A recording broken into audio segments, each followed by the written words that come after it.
Hey there, welcome back to my channel. My name is Kim from Mixed Bag, and today I am doing yet another Media Monday post. This series is focusing on Yellowjackets Season 2, and today we are breaking down Episode 4, Old Wounds. Apologies in advance for not getting this out yesterday on Monday. It was a bit of a crazy day, but hope you still enjoy nevertheless here today on Tuesday. Okay, so I've got my handy dandy notebook, and we are going to start, we're just going to dive right in and start talking about the episode. I have to say, I loved this episode. I mean, I absolutely loved the first and second episode as well. They were very shocking and interesting to watch. Beautiful stylized scenes, especially at the end of episode 2. But number 4, Old Wounds, felt like the old school, which feels funny to say because it just came out last year, but like the original season of Yellowjackets. It had that feel. We got so much character development. We got some answers to some of the mysteries that we've been talking about, or, you know, clues towards answers for the mysteries, such as Wilderness Baby, what happens with Lottie's visions, and so on. There's a fly. It's not a yellow jacket, don't worry. So let's dive into talking about the episode. Probably my favorite out of the season so far. Alright, so we begin the episode with Teen Ty, and she wakes up in the middle of the forest. Van is trying to wake her up, get her attention, and she has woken up in front of a tree with another one of the rune symbols on it. Van is trying to convince her to talk to Lottie about this. She thinks Lottie might be able to help her, and Ty vehemently says no, she does not want to talk to Lottie. I think she is she's still in denial that any of this is happening to her. She still thinks it might just be a coincidence or sleepwalking or something, and she doesn't want to go to Lottie at this point. Then we switch to adult Ty, and this is such an interesting scene because we see her like looking at her in her fugue state and her fugue state looking back, and we don't know like which one's sort of acting at this point. Pretty sure, actually, no, I'm pretty sure fugue state Ty is the one that goes into Jessica Roberts' house and steals the Yellowjackets file to try and find where Van is, presumably, after the end of the last episode. And regular Ty, the good one, yeah, if there is such a thing, is like looking at her, watching her do this. So it's interesting how she seems much more aware of her fugue self than she was as a teenager. Like, the two things were very separate for her as a teenager. And same through season 1 when she was experiencing her sleepwalking as an adult, her fugue states as an adult. But now she's like, it's almost like, it's not almost like, she's interacting with her fugue self and she's watching some of the things her fugue self does. It's really, really interesting. Probably a bit of an evolution of her condition. Then we have our intro, and this one, okay, I've seen a lot of people criticizing the intro that was covered by Alanis Morissette this week, but I loved it. Well, I really, really liked it. I thought it was awesome. It was just like, the intro song is already like kind of creepy and like grating, and with Alanis Morissette's really like grungy sort of voice, I just thought it made it even better, and I liked it. Okay, then we have adult Shauna and Jeff. They're talking in their kitchen. Jeff tells her that the cops know about the affair. And he's smart enough to not tell her how they know, because, you know, he was a dumbass in the last episode and just went charging up to Kevin and was like, leave my wife alone, you upset her. You know, he had good intentions, but big fail on Jeff's part. So now Shauna knows that the cops know about the affair. So adult Lottie is getting ready to go out. She's putting on just like jeans and a t-shirt. She's not like in her flowing robes, all wisdomous. And Natalie is like watching her from the corner like this, you know, with that Natalie look on her face. And Natalie convinces Lottie to let her have the keys to one of the cars, or the car. I don't know how many cars they have on the compound. Maybe someone could correct me there. Because she wants to go with Lisa into town for the farmer's market to sell their sunshine honey. Lottie's sort of like, yeah, at first, understandably, but Natalie says it's because she wants some time to bond with Lisa and kind of make amends for stabbing her in the hand / face.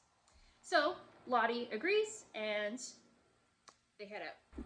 So adult Misty is in the car with Walter, heading out to go find the purple people, and she opens up, or he hands her a collection of cassette tapes, And she opens it up and it's a bunch of musicals. And we all know Misty loves musicals. And so she's like, oh, what are you, some kind of Yellowjackets stalker? I'm not going to tell you anything about what happened out there. And he's like, no, that's the least interesting thing about you. Like, I'm into you because you're a citizen detective, African gray. And I wanted to get to know you for you. And so she's like, okay. And she puts on a cassette. I also really like the quote that Walter says here. Everyone needs a friend, or everyone is lucky. Everyone should be so lucky to have a friend who's relentlessly got your back. I love that descriptor. I think it's such an awesome way to describe Misty. Relentlessly has got your back. She has got your back whether you like it or not. What a perfect descriptor of Misty. Okay, so in the past timeline, teen Misty is singing the same musical song, or same song, that adult Misty put on in the present timeline. And suddenly Shauna busts in. She's got a bit of bear meat on a platter. At first everyone's excited. We can see, almost like Kevin Travis, take a bite of starling soup. There's like a beak floating in. It just still doesn't look good. So yeah, I guess they made soup from the starlings. And they turned out okay. No one's died so far. And yeah, Shauna comes in and she's like, someone's been stealing the meat. Like, who was it? This is so shitty. Even I have not been stealing meat and I am pregnant. Like, what is going on here? And everyone denies it, or they don't deny it, but they're silent and no one says anything. So we don't know who steals the meat.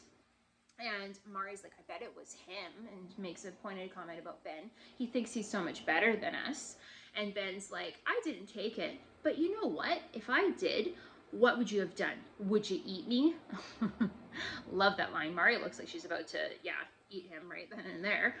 And the fight is sort of like broken up. Mari then accuses Natalie of being a not so great hunter, and she says that Lottie is the reason why they've gotten a lot of the food that they've had recently. Totally ignoring all the hunting that Nat and Travis did in the first season, right?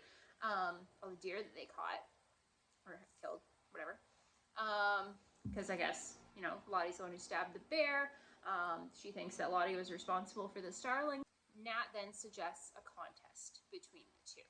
Go out all day, see what each other can find, no help, come back at the end of the day and see who's the better hunter. So adult Nat and Lisa are driving, heading to the farmer's market, and it kind of comes up in conversation that Lottie has weird rules. I'm getting more and more suspicious of Lottie's cult. Lisa wants to go see her mom and her goldfish, and she usually isn't able to, and Nat's like, what, you're not allowed to? She's like, oh, no, it's not that we're not allowed to, but Lottie just doesn't see it as a good idea to see our family or to see my mom. And at first we're like, what the heck, Lottie? Like, controlling much, but we see later on there's kind of a reason for that. Her mom is kind of a miserable person. So maybe Lottie has her reasons to discourage Lisa from seeing her. It kind of seems like Natalie is getting a bit protective over Lisa. I wasn't too interested in Lisa's character at first, but I'm really liking it now. I think that Lisa is going to give Nat some purpose that she needs, and she's going to be like the protective provider type for her, kind of like she was out in the wilderness. Nat really needs to have a group or a person to be protective of and take care of. So we get to see where Lottie is going in her normal clothes, and she is going to see her psychiatrist. We learn that her regular psychiatrist is taking a sabbatical, so she's seeing a stand-in psychiatrist at the moment. And she wants to up her meds because she says, and the psychiatrist says, oh, well, you've been coming every 6 months for the last 10 years. Like, why are you early? And it's because she wants to up her meds because she's been having visions. And we learn that she hasn't had visions in decades, presumably because she's been back on meds since she got home from the wilderness. But she is very worried about these visions. And she says, last time they became something else, and I can't have that happen again. I've worked too hard. I'm so interested to see where Lottie's visions take us, because at this point, it seems like Teen Lottie is trying to kind of figure that out for herself, and they seem innocent. They seem like helpful, and so I'm very curious what's going to happen there. Maybe the group is just going to like lose it slowly over the course of their time out there, which makes sense, and Lottie's visions are going to be kind of perverted, not like perverted visions, but and they're going to end up like misinterpreting things or whatever. I'm really curious. So meanwhile, in the teen timeline, Misty is listing out the rules, of course, for the game or competition, and she's like, well, maybe we could decide who takes the gun by drawing cards. And there we go with the drawing cards thing again. It's how in episode 1, that's how they split up chores, or how they decided who was going to collect water, was by drawing cards. And we've seen the queen card with the blacked out eyes in the preview as well. Marty's like, Lottie doesn't need a gun, and stands next to her like this, and Lottie's just like, okay, yeah, thanks for that. Sure, I don't, right? She just looks like a deer in headlights. It's kind of sweet to watch, but I also feel bad for her. So Lottie is not confident about any of this. She goes into the woods and she closes her eyes to listen. She hears rustling, like there's something out in the bushes. And at this point, I actually think it might be Javi, because if you watch to the end of the episode, you'll know that he was found, right? And so I'm curious if that's who she heard at that point. We know he's been skulking around, sort of. Closes her eyes, puts her hand on a tree, and then goes, oh, fuck me. So it really seems like she's not super confident in her abilities at this point. Meanwhile, Natalie sees some moose tracks and starts to follow them. Then we're back to adult Shauna. So she is shopping somewhere. I think she's picking up odor-resistant crew socks for Jeff. And she runs into Alana's mom, who is Callie's friend. Alana is Callie's best friend that we hear about a lot. And she's like, oh, thanks so much for having her over so much. I should pay you for her room and board. And we find out, well, we knew this, but she finds out that that's not where Callie has been at all. And I mean, could have told you that. Like, if you talk to your kid every now and then, you would know something was up with their story. Something wasn't quite lining up there. So Shauna then goes through Callie's stuff, and because, you know, why not invade her privacy? And she pulls out the burned up license of Adam, and she's like, Then she goes to find Callie, pulls over, honks, tells her to get in the car, and says, we're gonna go do something fun. So adult Misty and Walter are in a diner in the same town where they believe the purple people are. And Misty wants to talk to the waitress. Walter wants her to slow down. And so they end up just having breakfast at this point, and Walter eats weird. I mean, some people think what he was eating looked disgusting, but personally, I think I'd try it, honestly. It's a slice of Canadian bacon, he makes this little taco with eggs and a little bit of syrup and mustard. Like, I love honey mustard. I personally think it could be a big win. Walter also tells her that he doesn't have a job. He's a multi-millionaire because of a whole bunch of bricks falling on him. He got a multi-million-dollar settlement, $6 million, I believe, and he has a steel plate in his head. Then Misty asks the waitress about where they might find the purple people, and the waitress directs them to the farmer's market, which happens to be going on at the same day that they're there. So perfect, they head off. Meanwhile, adult Ty gets picked up by a trucker, and I just have to laugh at the music that was playing as she was trudging along, and she just kind of like looks like this, like shoulder slumped, like, oh, what did I do? Like, walk of shame 100%. And then she gets picked up by a trucker. For some reason, she picks up a little pen, and it's one of those ones where you flip it and strips the lady in the pen of her clothes, and she's like, how much you want for it? I don't know what that scene means yet. I think maybe it was just to throw in the nostalgia there. So Mari is hearing dripping, and like she's been hearing it a lot. Remember in the first season, she thought something fell on her. So I think maybe Mari has some abilities that could potentially rival Ty and Lottie. I don't know. But she's hearing this dripping, and this look on her face, she's like, I hear dripping. Like, oh man, yeah. She's on the brink, I think. I think she's going to cause some trouble in the group. And I think she might end up being the first one with the cards be drawn to end up being a sacrifice. That's my theory. I think that the cards with the blacked out eyes, they're drawn when a person is intended to be a sacrifice / dinner, but we'll see. She convinces Akilah to help her look for the dripping, and Akilah begrudgingly agrees, and Akilah says she'll check the pantry. She finds a mouse, which is interesting because there isn't any food in the pantry, so why would the mouse be in the pantry? Is this mouse going to have some significance? I kind of feel like Akila picking up the mouse and taking it as a pet is to show her sweet, kind, and caring nature. We also know that she's really missing her nephew right now. She has reasons to live, and she still has her humanity about her, I think. The fact that she didn't just like eat the mouse, or suggest it for dinner. She's hiding it for a pet. I think Akila will end up being a really interesting character. So Teen Lottie is still out looking for something. We don't know, she doesn't know what at this point. She finds a stump. I'm not sure if it's the exact same stump that she put the bear heart into, or whether it just looks similar, but either way, she cuts her hand and drips blood on it to try and offer a blood sacrifice to in exchange for some kind of game, I assume is what she's trying to do. So, like in shows, really, do they always have to cut right across the hand? I just keep thinking, like, man, going to the bathroom, washing your hands, like doing anything, that's like the worst spot to heal. I know it's just like for convenience in a show, though, like easiest spot for a blood sack or whatever, prop-wise. But I feel bad for Lottie, and she's dripping a lot of blood. Meanwhile, Nat tracks the moose to the lake. We see her run onto the frozen lake. Very common here in Canada, in more northern parts, for lakes to freeze, like about a couple feet even. It's even happened here before, and I'm in a warmer area, and you can walk across the lake. I'm sure a lot of people knew that already. But she runs, she sees something, and she's like, oh my god, and she runs back. I at first thought that she maybe saw Laura Lee's body.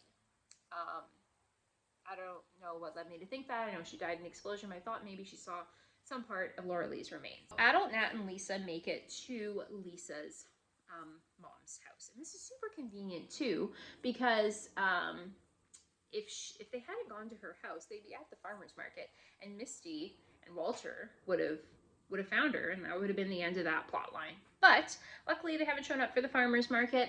They are at Lisa's mom's house to get the 14th Gilly, I think is her goldfish's name. And man, Lisa's mom is horrible. Like, she's taunting her for her former suicide attempts and for being off of her meds, even though Lisa is trying to explain to her that she has worked hard to get to a better point. So, not a nice person. So, adult Shauna drives Callie out to the middle of nowhere, gets out of the van, and they have a conversation outside of the van. I love how everyone in this episode is going on like a different trip. Like, Misty and Walter road trip, Nat and Lisa road trip, Shauna and Callie road trip, teen Nat and teen Lottie out on some excursion in the woods. It's awesome. I love the common theme going on here. So Shauna confronts her about lying about being at Alana's, and Callie's like, are you kidding me? Like, I can't take any more lies from you. You need to tell me the truth too about what's happened. And so Shauna's honest with her, and she tells her that she killed Adam, but also about how she thought he was blackmailing them, and how Jeff turned out to be the blackmailer, and so on. And it's interesting, before she mentions the Jeff part, Callie's like, I knew that Dad had nothing to do with this, and this was all your fault. And it made me think of like the Oedipus complex thing, where the child idealizes their opposite sex parent. It's interesting. So I want to go back and watch episode 1 and see if there's any of that present. Because I didn't notice it, but maybe there was, and that played a part in the name of that episode, which was Edible Complex. So Shauna says the reason why they were being blackmailed is because they did things in the wilderness that they were ashamed of, and she's not ready to tell Callie what those things are yet. The audience all, it would have been nice to know, but yeah, it's gonna be a while before we see all that, I think. And Callie understands, and she says she's not gonna say anything. We'll see if she's gonna keep that promise. So back in the teen timeline, Teen Van has mapped out where they found all the symbols and laid them out on the map that Nat and Ben have been creating. And she realizes that where each of the symbols were found makes the shape of the symbol itself out of trees. And she's like, and Ty is like, no, it's just coincidence. You can make that symbol out of anything. It makes me think back to the first season when Misty and Nat find Travis's body, and then later Misty is like, look, oh, there's spots with wax and it makes up the symbol. And Nat's like, yeah, I don't know about that. And, interesting. She wants to go to the last tree because if they find that tree, it would complete the symbol. She thinks there's something there. Ty doesn't want to, but Van does want to. So Ben is still thinking about Paul, daydreaming about Paul.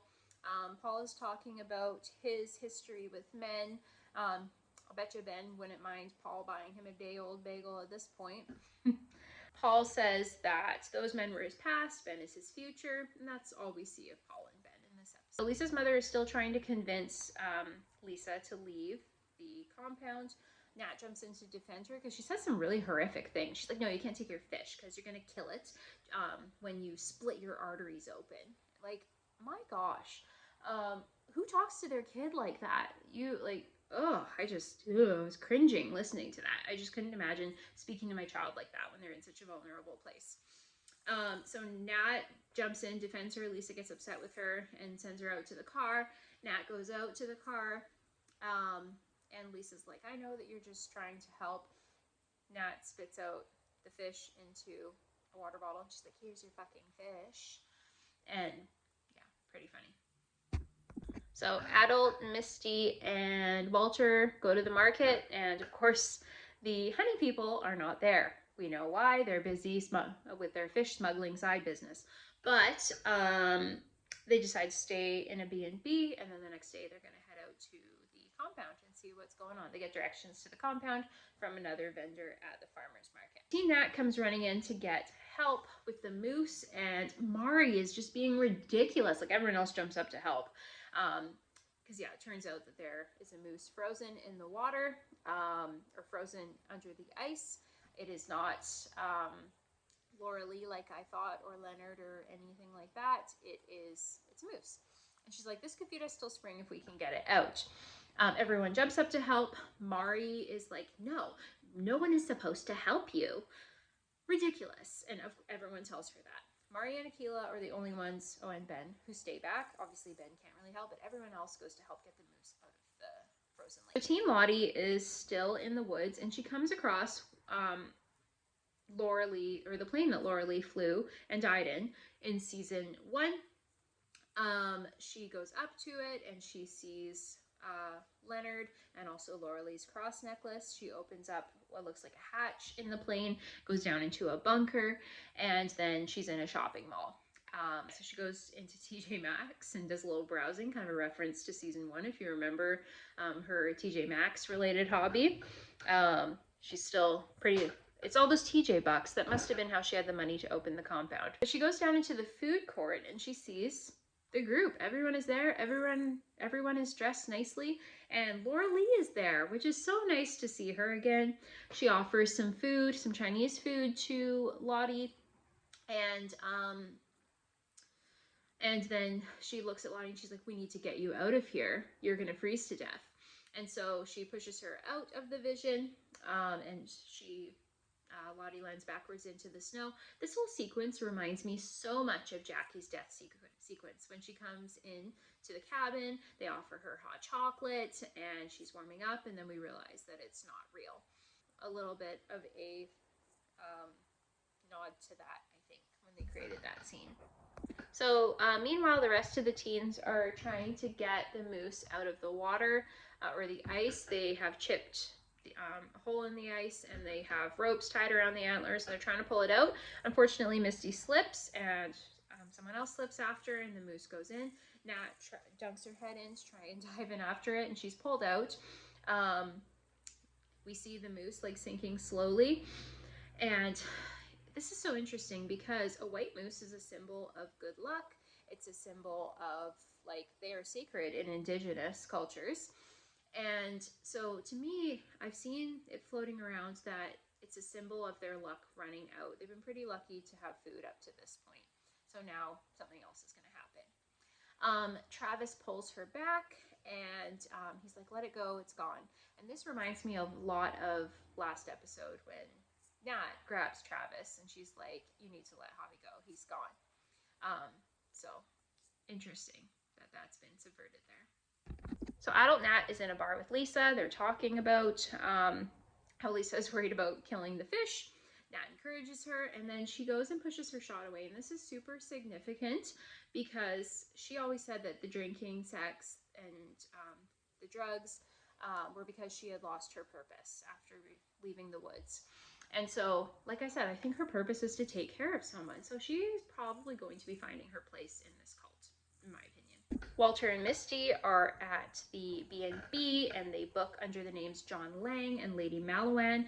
These have some significance, but I can't remember what it is. I will post in here some screenshots you can take if you'd like. And then there's this awesome scene, love this scene, of a side-by-side, the screen is split, and it shows Walter and Misty getting ready simultaneously for bed and just showing how identical they are in every way. It is so awesome. I love Elijah Wood and Christina Ricci, two of my favorite 90s stars. It is so awesome to see them together in this.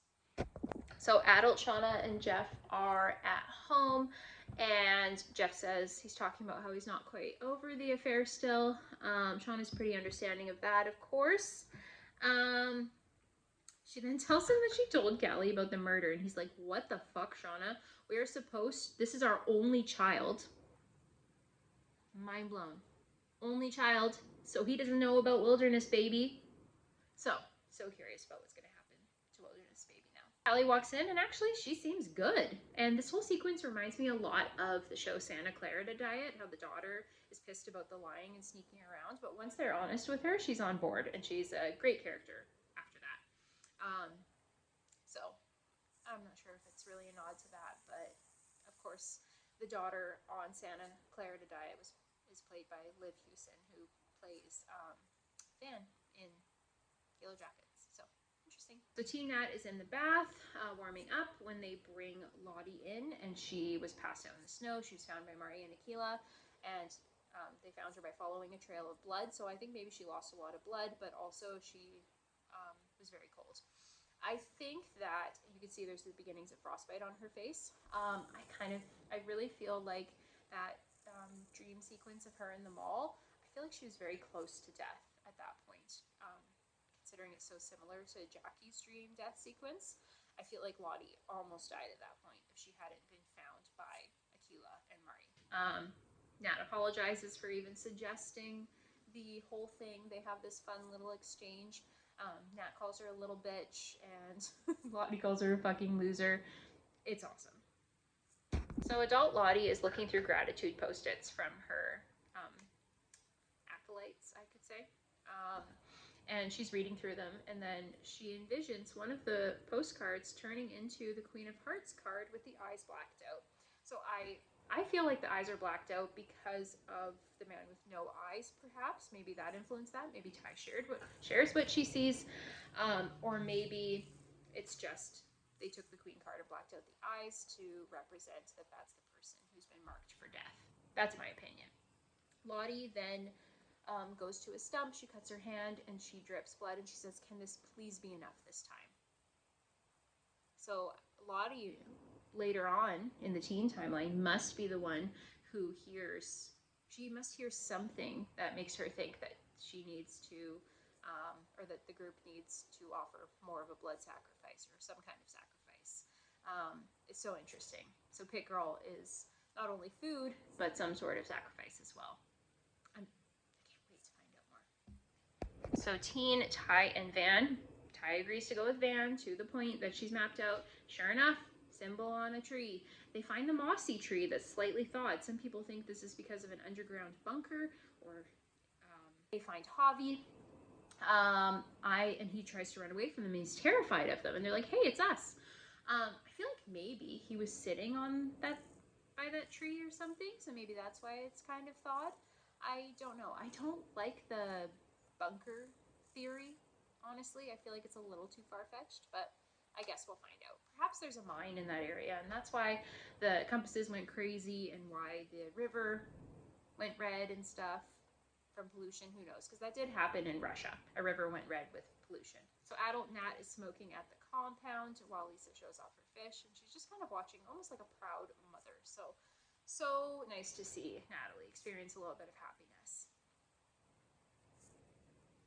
So of course everyone is totally shocked to see Javi, and we see Travis give Nat a look, and she kind of like looks away. So there is going to be drama, because of course Natalie made it look like Javi died, right? And set up the pants and everything, but Javi's got pants. So Or maybe they'll think that he got pants from someone else and they're going to set out to try and find more people. Maybe they won't jump to Nat having faked it right away. Who knows? We'll see. Ty gets dropped off by the trucker outside of what's actually Van's workplace while you were streaming. It's sort of like a retro video rental shop. They sell novelty 90s things. It's such a cool little shop. I wish I had one in my town. I so miss like video rental stores. I still take my kids to the library to pick out DVDs to take out because I just miss video rental stores so much. We used to go to them every Friday. Of course, most 90s babies can